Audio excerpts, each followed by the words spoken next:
पद्धतीने केलं तर काय होतं की एंटरटेनमेंट असल्यामुळे ते कंटाळा येत नाही. कारण मी जर तुम्हाला म्हटलं वर्गात बसा आणि आता मी तुम्हाला इंग्रजी शिकवतो तर ते कंटाळवाणं होऊ शकतं कुठेतरी. त्याच्याऐवजी जर तुम्ही हे एंटरटेनमेंट मनोरंजनाच्या दृष्टिकोनातून केलं तर ते सहजगत्या होतं आणि त्याचा ताण येत नाही. म्हणून तो एक पद्धतीने तुम्ही ते आत्मसात करू शकता. आणि तिसरी साधी गोष्ट तुम्ही करू शकता मित्रांशी किंवा मैत्रिणींशी. मी तर म्हणतो मुलांनी मैत्रिणींशी, मुलींनी मित्रांशी इंग्रजीत बोला.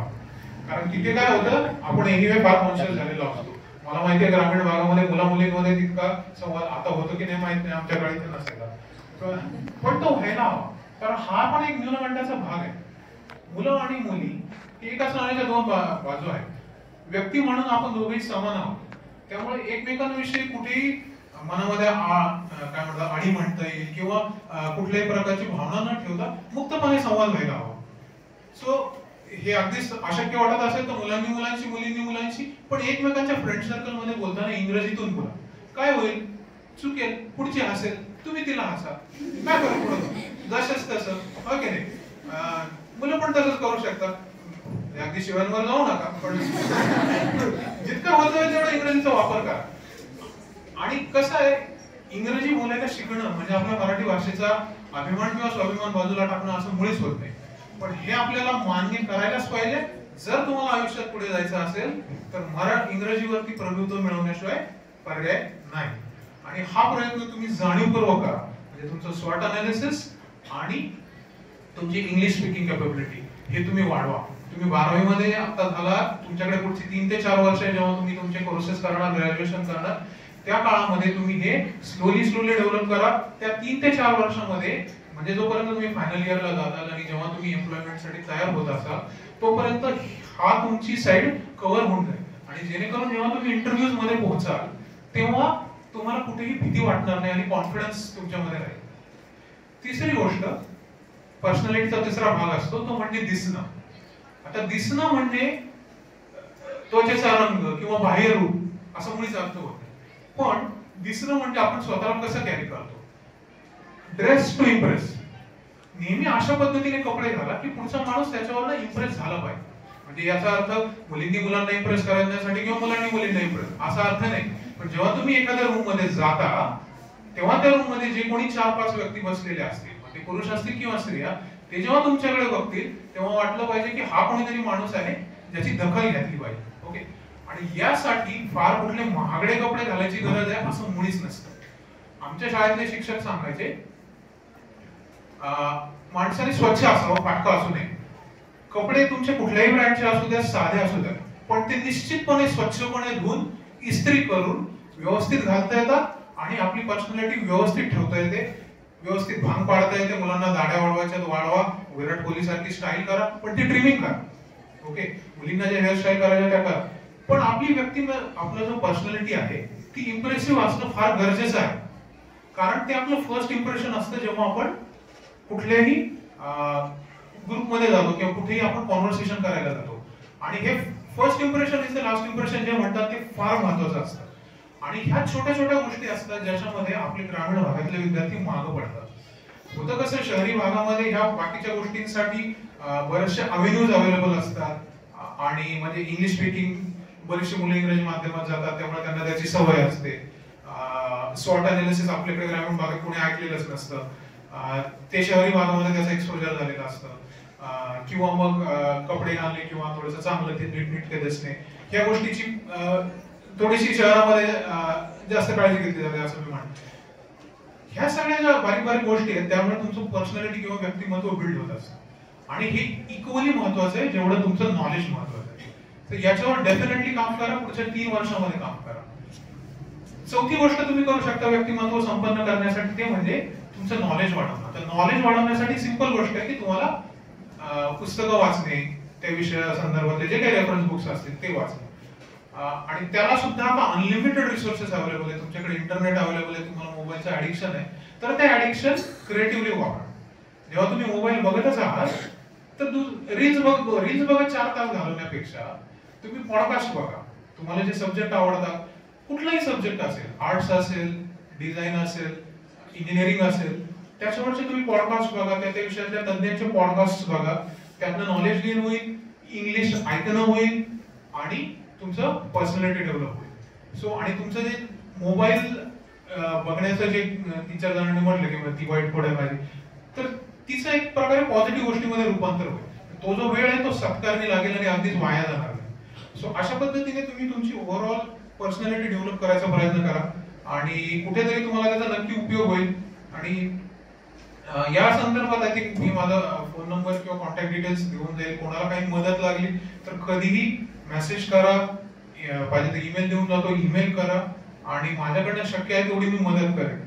पण ह्या सगळ्या गोष्टी तुम्ही तुमच्या स्तरावर डेफिनेटली करू शकता. याला कुठलंही रॉकेट सायन्स नाही याच्यामध्ये. ठीक आहे, तर हा झाला पर्सनॅलिटी डेव्हलपमेंटचा भाग. आता त्याच्यानंतर थोडस तुम्ही काय करू शकता भागानंतर. एक्झाम साठी तुम्हाला उपयोगाला येणार आहे. पण मला पुढे काय करायचं याच्याविषयी पण विचार करा. त्याच्यासाठी सगळ्यात महत्वाची गोष्ट मला काय आवडतं. ओके, तर सध्या बी व्होकेशनल नावाची एक ग्रॅज्युएशनची स्ट्रीम चालू आहे. आणि व्होकेशनल म्हणजे काय, तर व्यावसायिक ज्याला म्हणतात. म्हणजे असा अभ्यासक्रम ज्याच्यामधनं तुम्हाला व्यवसायाभिमुख शिक्षण मिळू शकेल. बघा, माझं मराठी पण वाईट नाही. म्हणण्याचा उद्देश असा आहे की हा जो कोर्स असतो हा 3 वर्षाचा असतो. ओके, याचा सगळ्यात महत्वाचा मुद्दा असा की याच्यामध्ये मल्टिपल एक्झिट पॉइंट्स आहेत. म्हणजे काय की तुम्ही त्या कोर्सला सुरुवात केल्यानंतर तुम्ही तो 1 वर्षात सोडू शकता, 2 वर्षात सोडू शकता, 3 वर्षात सोडू शकता. मग मुद्दा असा उपस्थित होतो करायचाच कशाला. पण हे मी सांगून ठेवतो ऍडिशनल माहिती म्हणून.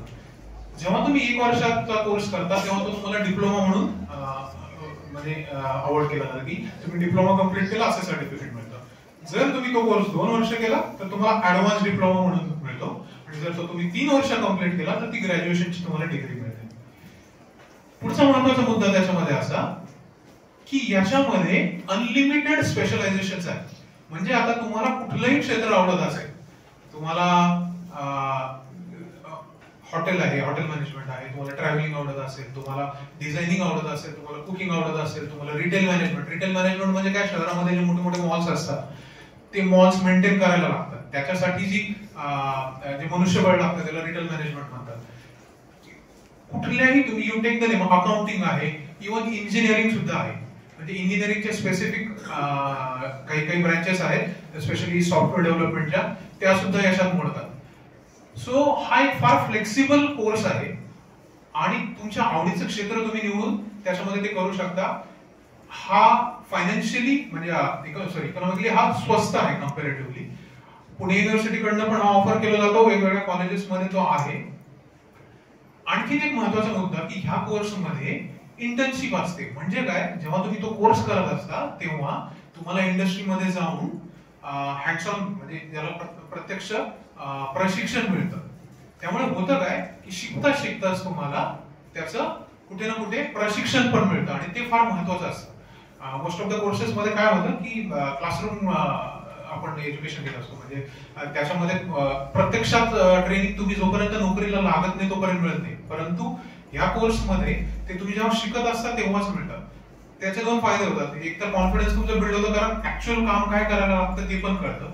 आणि मग दुसरं, जेव्हा तुम्ही इंटरव्ह्यूला जाता तेव्हा तो जो काही अनुभव असतो तो कुठे ना कुठे ग्राह्य धरला जातो की तुम्हाला तो पहिला अनुभव आहे. ओके, सो म्हणून ह्या कोर्सचा तुम्ही नक्की विचार करा, एक्सप्लोर करा. ठीक आहे, मला असं वाटतं कारण बऱ्याचशा मुलांना याबद्दल माहिती नाही. त्याच्यानंतर आणखी काय, सो दुसरं एक म्हणजे आजकालची म्हणजे रायझिंग फील्ड जे आहे किंवा तर त्याच्यामधलं एक महत्वाचं फील्ड आहे ज्याला आपण नॉन कन्व्हेन्शनल एनर्जी फील्ड. म्हणजेच काय, तर सौर ऊर्जा, सोलर एनर्जी हे अपकमिंग फील्ड आहे. कारण आता गव्हर्नमेंटचा फोकस आहे की आपले जे ट्रॅडिशनल एनर्जी मिळवण्याचे जे मार्ग आहेत ते सोडून आपण हे नॉन कन्व्हेन्शनल किंवा रिन्युएबल एनर्जी सोर्सेस ज्याला म्हणतो, सौर ऊर्जा, पवन ऊर्जा याच्याकडे जायचं. मग आता सोलर पॅनल्स तुम्ही ऐकले असतील, करेक्ट? सोलर पॅनल्स आपण इन्स्टॉल करतो, त्याच्यातनं तुम्ही इलेक्ट्रिसिटी जनरेट करू शकता, त्यातनं तुम्ही पाणी गरम करू शकता, वेगवेगळ्या गोष्टी करता येऊ शकतात. एनर्जी तुम्ही बेसिकली कन्वर्ट करू शकता युजेबल फॉर्म मध्ये. तर मग त्यामध्ये टेक्निशियन्सची प्रचंड गरज आहे, कारण ते टेक्निशियन्स अवेलेबलच नाही. सो ते कोर्सेस तुम्ही करू शकता, ते अपकमिंग फील्ड आहे. दुसरं कुठलं अपकमिंग फील्ड आहे? तर आता तुम्ही बघताय ऑटोमोबाईल्स मध्ये काय चेंज होतोय, बरं एक महत्वाचा काय गाड्यांमध्ये काय बदल होते? Electric cars, right? आता इलेक्ट्रिक कार्स येतात. तुम्ही जर आपल्या ट्रॅडिशनल आयसी इंजिनच्या ज्या गाड्या बघितल्या तर गल्लोगल्ली तुम्हाला त्याचे गॅरेजेस मिळतील, टेक्निशियन्स मिळतील. पण इलेक्ट्रिक कार्स किंवा व्हेकल्स हे अपकमिंग फील्ड आहे आणि त्याच्यासाठी लागणारे टेक्निशियन्स कुठेही अवेलेबल नाही. आणि दिस इज फॉर गिवन इथून पुढे इलेक्ट्रिक व्हेकल्स हा राजमार्ग आहे. दिवसेंदिवस ह्या आयसी इंजिन्स बाहेर पडत जाणार. त्याच कारण तुम्ही बघितलं असेल सगळ्या मेजर कंपन्या ज्या आहेत भारतामध्ये, टाटा झाली, महिंद्रा झाली, ते जेव्हा आता गाडी लॉन्च करतात तेव्हा इलेक्ट्रिक व्हेकल लॉन्च करतातच करतात. सो मग याच्यासाठी लागणारं जे मनुष्यबळ आहे ते सुद्धा कुठेही अवेलेबल नाही. सो तुम्ही ते ईव्ही मेंटेनन्स किंवा ईव्ही टेक्निशियन्स हा कोर्स, हे याच्याशी रिलेटेड कोर्सेस एक्सप्लोर करू शकता आणि ज्यांना आवड असेल त्यांना म्हणजे बेसिकली त्यामध्ये जाण्यासाठी काय करता येईल ते बघू शकता. तिसरा महत्वाचा फील्ड आहे रोबोटिक्स. आता रोबोटिक्स साठी करंटली इंडियामध्ये इमिजिएटली डिमांड नाहीये, पण पुढच्या 4 ते 5 वर्षांमध्ये जोपर्यंत तुम्ही ग्रॅज्युएट होऊन बाहेर पडणार ते फील्ड प्रचंड अपकमिंग फील्ड आहे. कारण आता पूर्ण जो फोकस आहे तो ऑटोमेशन ज्याला म्हणतात, की मोठ्या मोठ्या इंडस्ट्रीज मध्ये जी मोठी मोठी कामं आहेत त्यांना ऑटोमेट करायचं युजिंग रोबोट्स. फक्त तेच नाही तर आता बरेचसे पाश्चिमात्य देश किंवा डेव्हलप्ड कंट्रीज हे डे टू डे यूज साठी म्हणजे दैनंदिन वापरासाठी माणसाच्या स्वरूपातला रोबोट, त्याला ह्युमनॉइड म्हणतात, ते सुद्धा तयार करतात. म्हणजे कुठे ना कुठे हे अपकमिंग फील्ड आहे आणि त्यांच्या देखभालीसाठी, त्यांच्या त्या रोबोटच्या बिल्डिंग साठी मनुष्यबळ लागणार आहे. मग हे रोबोटिक्सचे कोर्सेस सुद्धा अवेलेबल आहेत. तितकेसे नसतील पण ते एक्सप्लोर करा आणि जर ते तुम्ही करू शकला, आवड असेल तर नथिंग लाईक इट, कारण that is an upcoming field and you will have great future in that field. Okay, so हे 2-3 टेक्निकल फील्ड्स विषयी मी बोलतो.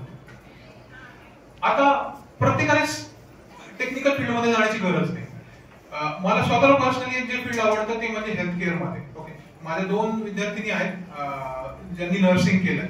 सो नर्सिंग हे फील्ड जे आहे ते सुद्धा इक्वली इम्पॉर्टंट आहे, कारण त्याला सोशल आस्पेक्ट म्हणजे सामाजिक अंग आहे.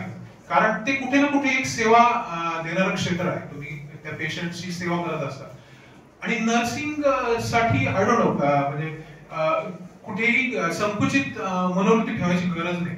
कारण नर्सिंग मध्ये डिप्लोमा, ग्रॅज्युएशन, पोस्ट ग्रॅज्युएशन असे वेगवेगळे तुम्ही करू शकता. त्याच्या फीज फार कमी आहेत. गव्हर्नमेंटचे इन्स्टिट्यूट्स आहेत जिथे मोठ्या कन्सेशन मध्ये कोर्सेस करता येतात.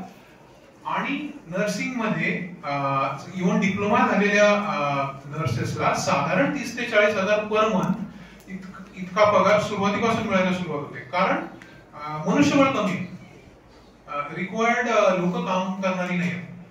आणि आता एखाद्याला वाटत असेल की नाही हे थोडंसं लो लाईंग वाटते फील्ड, तसं नाही. पण even if you consider that way, याच्यामध्ये परदेशी जाण्याची सुद्धा संधी आहे.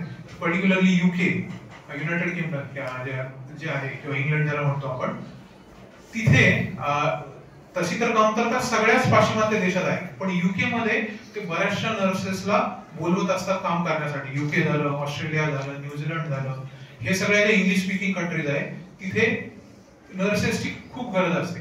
तिथे जाण्यासाठी अगेन काय लागतं तुम्हाला, तरी तुमचं सब्जेक्ट मॅटर म्हणजे नर्सिंगचं नॉलेज प्लस तुम्हाला इंग्लिश यायला पाहिजे. म्हणून मी सांगतोय तुम्ही कुठल्याही क्षेत्रात गेला आणि तुम्हाला जर प्रगती करायची असेल तर इंग्रजी येणं मस्ट आहे. कारण जर इंग्रजी आलं तर तुमच्यासाठीच्या वेगवेगळ्या ज्या संधी आहेत त्या विस्तारत जाते. नाहीतर मग संधी मिळतील नाही असं नाही, तुम्हाला महाराष्ट्रात संधी मिळतील, भारतात मिळतील, पण ते लिमिटेड होते. फॉर एक्झाम्पल एखाद्याने नर्सिंग केलं आणि तिला हिंदीच येत नाही तर मग ती महाराष्ट्राच्या बाहेर जाऊ नाही शकणार, कारण मराठी फक्त महाराष्ट्रातच बोलतात. पण ते जर ती हिंदी शिकली तर ते मग ती जाऊन हिंदी भाषिक राज्यांमध्ये काम करू शकेल. तुम्ही जर इंग्रजी शिकला तर तुम्ही परदेशात पण जाऊन काम करू शकता. सो ह्या संधी आहेत, त्याच्याकडे लक्ष द्या आणि हे सहज साध्य करण्यासारखं आहे. आता एखाद्याला वाटेल की नाही मला हे सगळ्यांमध्ये नाही, मला जरा आर्ट्स साईडचं, तर आर्ट्स मध्ये सुद्धा भरपूर संधी आहेत. सो आर्ट्स मध्ये स्पेशली ज्यांना आजकाल वेब डिझायनिंग हे एक फील्ड आहे. म्हणजे तुम्ही वेगवेगळ्या वेबसाईट्स बघता राईट, तर त्या वेबसाईट्स ज्या तयार होतात त्या कोणाला ना कोणाला डिझाईन करायला लागतात. की म्हणजे त्याचा रंग कसा असणार, त्याच्यावरती ड्रॉपडाऊन कुठे दिसणार, त्याच्यावरती काय अॅनिमेशन्स येणार, हे सगळं कोण करतं तर त्याला वेब डिझायनर्स असतात. तर ज्याला आर्ट्सची आवड आहे तो हे चांगल्या पद्धतीने करू शकतो. सो त्याचे कोर्सेस अवेलेबल आहेत आणि ते तुम्ही करू शकता. दुसरं आर्ट्सचं कुठलं फील्ड आहे तर अॅनिमेशन मूवीज बघता तुम्ही? कुठलं एखादं अॅनिमेशन मूवीचं नाव सांगा. मोठ्याने सांगा, नाश्ता नाही केला. Mufasa, correct. Mufasa is a good movie. In fact तुम्ही जर बघितलं तर बऱ्याचशा हॉलिवूड मूवीज मध्ये अॅनिमेशन लागतच लागतं. Mufasa is a very good example. अवतार झाला तुमचा जो मूवी आहे, तुम्ही बघितला असेल, किती अफलातून त्यांनी अॅनिमेशन केलं. सो ह्या सगळ्या अॅनिमेशन क्षेत्रामध्ये, सो अॅनिमेशन हे काय शेवटी एक सॉफ्टवेअर आहे, ओके. तर त्यामध्ये पण तुम्हाला संधी आहे. तर ज्याला आर्ट्सचा अंग असेल तो जर त्या क्षेत्रात गेला तर त्याची प्रगती चांगली होऊ शकते आणि ते क्षेत्र त्याला काम करायला आवडू शकतं. मग तिथे जाण्यासाठी तुम्ही एक तर प्रायव्हेट कोर्सेस करू शकता किंवा सीडॅक, ज्याचा मी सुरुवातीला उल्लेख केला, जिथून मी माझा डिप्लोमा केला. तर सीडॅक या संस्थेद्वारे केवळ अॅनिमेशनचा पण एक 6 महिन्याचा कोर्स असतो, तो सुद्धा तुम्ही करू शकता.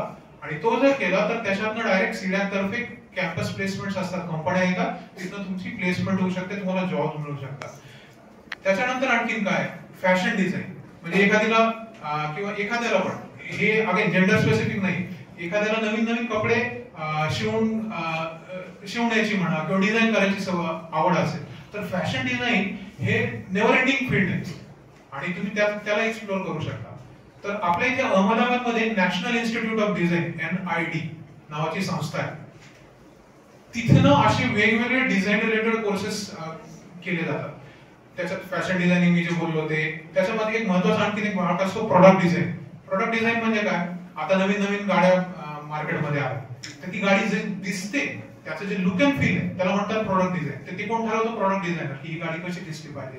ते झालं की कुठले प्रोडक्ट घ्या, तुम्ही वॉशिंग मशीन घरी घेऊन आला, ते वॉशिंग मशीन कसं दिसलं पाहिजे, त्याचं दार कुठून पाहिजे. म्हणजे दिसणे हा जो कुठल्याही प्रोडक्टचा भाग असतो ते त्या प्रोडक्ट डिझाईनच्या अंडर येतो. सो ज्याला ते थोडंसं कलात्मक अंग आहे किंवा ती विजन आहे त्यांनी हे क्षेत्र साधारण एक्सप्लोर करायला हरकत नाही. आणि तो थोडासा अनएक्सप्लोर्ड एरिया आहे. एखाद्याला वाटत असेल डोक्याला ताप नको, मला जास्त काय हे असलं काय करायचं नाही, मला इकडे तिकडे फिरायला आवडतं, तर टुरिझम हे अत्यंत मोठं फील्ड आहे इंडियामध्ये, अपकमिंग फील्ड आहे. काल परवा तुम्ही तुम्ही न्यूज बघता की नाही, तर त्याच्यामध्ये झिरोदा कंपनी आहे, त्याचे जे संस्थापक आहे त्यांनी पण म्हटलं की इंडियामध्ये जवळजवळ 1 बिलियन किंवा 1 ट्रिलियन आहे एवढं पोटेन्शियल असलेलं टुरिझम इंडस्ट्री. म्हणण्याचा अर्थ असा की भारतामध्ये टुरिझमला प्रचंड स्कोप आहे. आता तुम्ही बघा, कुठेही जा तुम्ही, समजा तुम्ही कोकणात फिरायला गेला तर होतं काय, तुम्ही तिथे गेल्यानंतर आवश्यक त्या सोयी सुविधा तुम्हाला तितक्याशा प्रमाणात दिसत नाही. म्हणजे आवश्यक तितके हॉटेल्स नसतात किंवा गाड्यांच्या पार्किंगची जागा नाही किंवा जाऊन तिथे बघण्यासाठी गोष्टी नाही किंवा रोड. टुरिझमशी रिलेटेड बऱ्याच गोष्टी असतात. सो टुरिझमची संलग्न दुसरं फील्ड आहे हॉटेल मॅनेजमेंट. तर हे जी 2 क्षेत्र आहेत, हॉटेल मॅनेजमेंट अँड टुरिझम, हे 2 क्षेत्रांविषयी तुम्ही विचार करू शकता.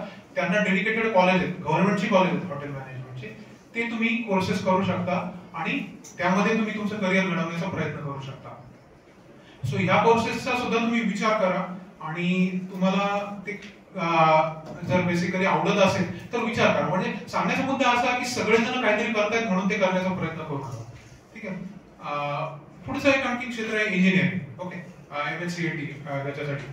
सो इंजिनिअरिंग तर आय थिंक त्याच्याविषयी मी जास्त बोलत नाही कारण त्याच्याविषयी बरीचशी माहिती बऱ्याच ठिकाणी अवेलेबल असते. पण तरी पण मला असं वाटतंय की ब्रांचेस तुम्ही निवडताना अशा ब्रांचेस निवडा ज्याच्यात तुम्हाला स्वतःला इंटरेस्ट आहे. ओके, किंवा अपकमिंग फील्ड जर म्हटलं तर AI आणि ML, आर्टिफिशियल इंटेलिजन्स. ओके, हे एक अपकमिंग फील्ड आहे ज्याच्यामध्ये कृत्रिम बुद्धिमत्ता ज्याला म्हटलं जाते, आर्टिफिशियल इंटेलिजन्स. आणि that is the way ahead. म्हणजे इथून पुढे मॅक्सिमम गोष्टी AI ला शिफ्ट होणार आहे. सो त्याच्यामध्ये जर तुम्ही ती ब्रांच निवडली तर त्याला खूप चांगला स्कोप आहे. त्याच्यानंतर रोबोटिक्स मी पहिल्यांदाच बोललो, त्याचं जर इंजिनिअरिंग तुम्ही केलं त्याला प्रचंड स्कोप आहे. कॉम्प्युटर्स आय थिंक ते सगळ्यांनाच माहिती आहे, तुम्हाला त्याच्यात आवड असेल. हे फील्ड कॉम्प्युटर्स आणि AI ML तसं संलग्न आहे. पण म्हणण्याचा उद्देश की हे नवीन क्षेत्र आहे इंजिनिअरिंग मध्ये पर्टिक्युलरली जर तुम्हाला करायचं असेल. परत पुणे युनिव्हर्सिटीमध्ये रिसेंटली पुणे युनिव्हर्सिटीने BTech डिग्रीचा कोर्स चालू केला. म्हणजे काय, पुणे युनिव्हर्सिटीच्या अंडर इंजिनिअरिंग कॉलेजेस आहेत ऑलरेडी जिथे तुम्ही ऍडमिशन घेता. पण हा जो कोर्स आहे ते पुणे युनिव्हर्सिटी स्वतः कंडक्ट करतो. आणि हा पर्टिक्युलरली कोर्स जो आहे तो AI आणि ML सी रिलेटेड BTech डिग्री देत होता आणि तो मागच्या वर्षीच चालू झाला. सो तो पण कुठेतरी लक्षात ठेवा. जर तुम्हाला हवं त्या इंजिनिअरिंग कॉलेजला ऍडमिशन मिळत नसेल आणि तुमचा AIML किंवा त्या कॉम्प्युटर साईडला जर ओढा असेल तर तिथे तुम्हाला ऍडमिशन मिळण्याची शक्यता आहे. तो कोर्स नवीनच चालू झालाय, पुणे युनिव्हर्सिटीच्या अंडर आहे. प्लेसमेंट विषयी आताच काही बोलता येणार नाही कारण मागच्या वर्षी चालू झालाय, पण आयुष्यावर ते पुणे युनिव्हर्सिटीच्या अंडर असल्यामुळे प्लेसमेंटला चांगला स्कोप राहील तिथं जॉब मिळण्यासाठी. आय थिंक मेडिसिन विषयी मी बोलत नाही कारण ते माझं क्षेत्र आहे, बाकीचे पण माझे क्षेत्र आहे. पण मेडिसिन बद्दल मग तुम्हाला वेगवेगळे आहेत, त्यामध्ये MBBS करू शकता, BHMS, BAMS तुमच्या आवडीनुसार, ज्यांनी PCMB ग्रुप घेतला असेल. पण त्याच्यामध्येही पर्टिक्युलरली तुम्ही जर पॅरामेडिकल या साईडला गेला फार्मसी साईडला, तर फार्मसीमध्येही भरपूर कोर्सेस अवेलेबल आहेत. ज्याची आवड असेल तो त्यांनी तर डेफिनेटली एक्सप्लोर करा. सो आय थिंक आणखीन एक महत्वाचं क्षेत्र राहिलं खरं तर ते म्हणजे स्पोर्ट्स. कोणीतरी म्हटलं मला खेळायची आवड आहे, तर असं वाटतं की स्पोर्ट्समध्ये काय करिअर संधी असू शकतात. तर स्पोर्ट्समध्ये एक तर साधा सरळ ऑप्शन असतो की प्लेअर म्हणून तुम्हाला जो कुठला खेळ आवडत असेल त्यामध्ये तुम्ही खेळा, त्यामध्ये एक्सेल व्हा. तुम्ही किती लेवल पर्यंत जाऊ शकतात ते तुमच्या परिश्रमावर आणि गुणवत्तेवर डिपेंड करतं. पण समजा तुम्ही गेला नॅशनल लेवल पर्यंत गेला किंवा स्टेट लेवल पर्यंत गेला आणि तिथून पुढे ऑब्व्हियसली कॉम्पिटिशनमुळे तुम्हाला पुढे नाही जाता, तर मग काय असा प्रश्न आहे. तर शहरामध्ये वेगवेगळ्या खेळांच्या कोचेसची सध्या प्रचंड डिमांड आहे. ओके, बॅडमिंटन झालं, क्रिकेट झालं, फुटबॉल झालं. शहरांमध्ये वेगवेगळे छोटे छोटे क्लब्स ओपन झालेले आहेत जिथनं छोट्या छोट्या शाळेतल्या जाणाऱ्या मुलांना पालक त्या क्लब्समध्ये टाकतात शिकण्यासाठी. तर तिथे कोचेसची गरज पडते.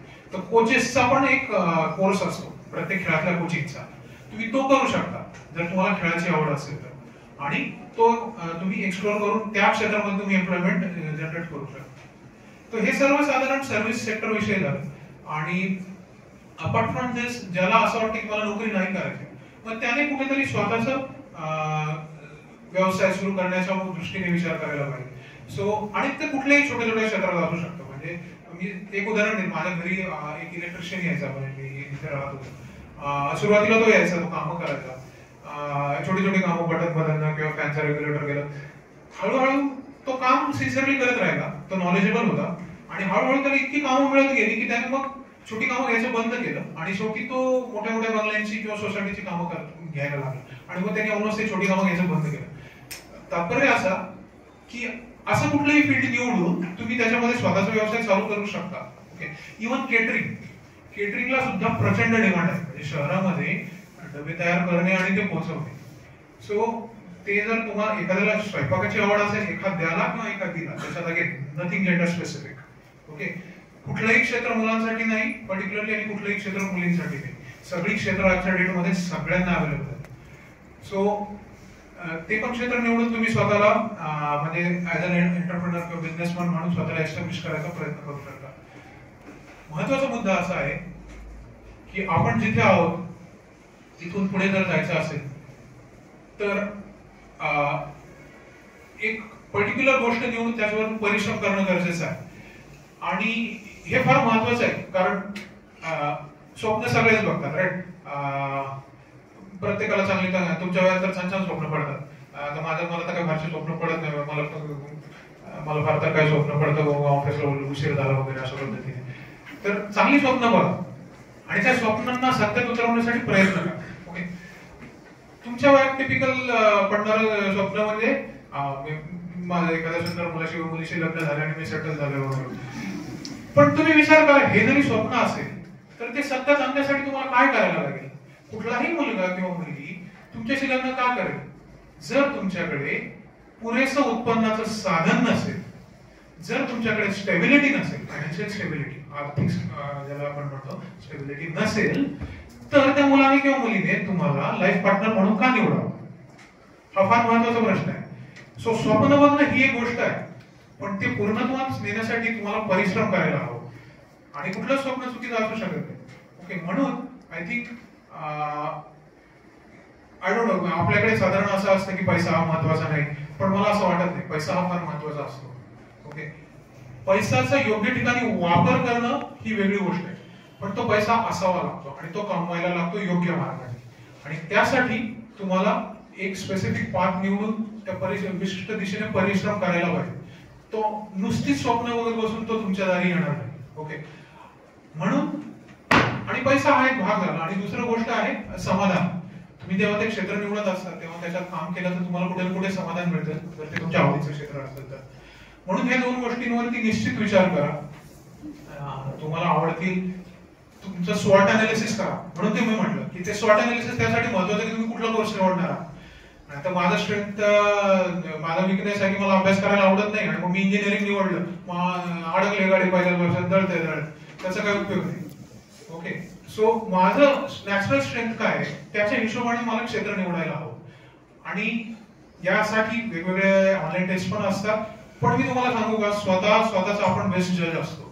आपण शांतपणे बसून विचार करायचा की ह्या गोष्टी मला जमतात, ह्या जमत नाही, आणि याच्याशी संलग्न माझं कुठला अभ्यासक्रम असू शकतो. तुमच्या शिक्षकांशी चर्चा करा की मला साधारण असं वाटतंय तर मी कुठला कोर्स निवडू, मला कॉन्टॅक्ट करा, आपण चर्चा करू. सो त्या अनुषंगाने तुम्ही पॉझिटिव्हली प्रयत्न करा आणि कुठल्याही गोष्टीचा न्यूनगंड बाळगू नका. आपण ग्रामीण भागात आहोत याचा तर अजिबातच बाळगू नका. We are an upcoming workforce. शहरी भागातल्या मुलांशी खांद्याला खांदा लावून स्पर्धा करा आणि तो आत्मविश्वास बाळगा की आपण ते करू शकतो. आजच्या घडीला प्रत्येक क्षेत्रात अशी उदाहरण आहे. म्हणजे आता महेंद्रसिंग धोनी, तो तसा रांची मधून आलेला, तो काय फार शहरी भाग नाही आणि खेळ या क्षेत्रात स्पोर्ट्स मधला तो कुठल्या कुठे गेला. सो सांगायचा मुद्दा असा की कुठल्याही गोष्टीचा न्यूनगंड बाळगू नका. स्वतःला जे आवडतं ते ओळखा, त्याच्यावर विश्वास ठेवा आणि परिश्रम मात्र नक्की करा. कारण अचानक तुम्हाला इंग्रजी यायला लागणार नाही, अचानक तुमचा कॉन्फिडन्स वाढणार नाही. तुम्हाला स्टेप बाय स्टेप ते करायला लागेल. आणि जर ते तुम्ही केलं तर ते 3 ते 4 वर्षात तुम्ही नक्की म्हणजे अचीव करू शकता. अवघड असं काही नाहीये. आणि जेव्हा तुम्ही एखाद्या चांगल्या ठिकाणी पोहोचाल तेव्हा मागे म्हणून बघा, समाजात आपल्यासारखे आपले अनेक बंधू भगिनी दिसतील, त्यांना मदतीचा हात नक्की कुठे ना कुठे द्या. आर्थिक मदत नाही देऊ शकलात तर तुमचा अनुभव त्यांच्याशी शेअर करा, त्यांना आवश्यक ते मार्गदर्शन करा. ती पण फार मोठी मदत होईल, जेणेकरून जिथे तुम्ही पोहोचलात तिथे ते पण पोहोचू शकतील. आणि जेव्हा आपण असं एकमेकांना धरून प्रगतीच्या मार्गावर चालू तेव्हाच आपल्या देशाचा पण विकास होईल. आय थिंक मी थांबतो, बरंच काही बोललो. धन्यवाद, तुम्ही सगळ्यांनी ऐकून घेतलं.